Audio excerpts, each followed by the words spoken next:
দেখো আজকে আমি নিয়ে এসেছি কচু শাকের রেসিপি। এটা খুব সুন্দর হয় খেতে। দেখো আমি কিভাবে বানাই। প্রথমে শাকগুলো আমি ছোট ছোট করে কেটে নেব, কেটে ভালো করে ধুয়ে নেব। এরপর ধোয়া হয়ে গেলে এটা আঁশ ছাড়াতে হবে, সুন্দর করে আঁশ ছাড়িয়ে নিতে হবে। একটু আঁশ থাকলে কিন্তু আমাদের গলা ধরতে পারে, ভালো করে আঁশ ছাড়িয়ে নিতে হবে। আঁশ ছাড়ানো হয়ে গেলে ছোট ছোট করে কেটে নেব। দেখো আমাদের কাটা হয়ে গেছে, এগুলো এবার আমাকে সিদ্ধ করতে হবে। দেখো কড়াইতে আমি জল দিয়েছি, জলটা গরম হয়ে গেছে। এবার দেখো আমি শাকগুলো অল্প অল্প করে দিয়ে দেব।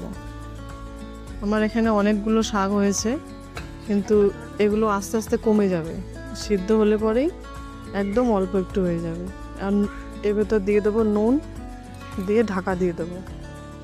ওটা সিদ্ধ হতে হতে দেখো আমরা কি কি দিচ্ছি। দেখো রসুন ছুলেছি আমি, এই রসুনগুলো আমি থেতো করে নেব। দেখো থেতো করা হয়ে গেছে। এবার দেব কাঁচা ছোলা আর বাদাম। আবার সিদ্ধ করা হয়ে গেছে, দেখো এইভাবে সিদ্ধ করে নেবে। সিদ্ধ হয়ে গেছে, এবার আমি নামিয়ে নেব। দেখো নামানো হয়ে গেছে আমার। এরপর দেখো আমি কি কি ফোড়ন দেব। শুকনো লঙ্কা, তেজপাতা, কাঁচা লঙ্কা আর কালো জিরে। কড়াই গরম হয়ে গেছে, এর মধ্যে সর্ষের তেল দেব, দিয়ে ফোড়ন দিয়ে দেবো। দেখো এগুলো আমার একটু ভাজা ভাজা হয়ে গেছে। এবার আমি রসুনগুলো দিয়ে দিলাম, আর দিয়ে দিলাম ছোলা আর বাদাম। এগুলো একটু ভাজা করে নিতে হবে, যেহেতু ছোলাটা আমার কাঁচা আছে।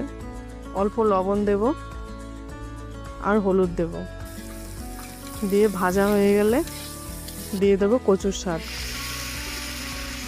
কচু শাক দিয়ে একটুখানি ভাজা করে নিতে হবে, যতক্ষণ না আমাদের এই জলটা টেনে যাচ্ছে। শাকটা একদম আঠা আঠা করতে হবে। দেখো ভাজা হয়ে গেছে আমার, একদম আঠা আঠা হয়ে গেছে। হ্যাঁ, এবার আমি এটা নামিয়ে নেব। আমাদের রেডি কচুর শাক। দেখো নামিয়ে নিয়েছি, কত সুন্দর লাগছে। তোমরা বাড়িতে অবশ্যই এটা ট্রাই করবা, আশা করি তোমাদের ভালো লাগবে।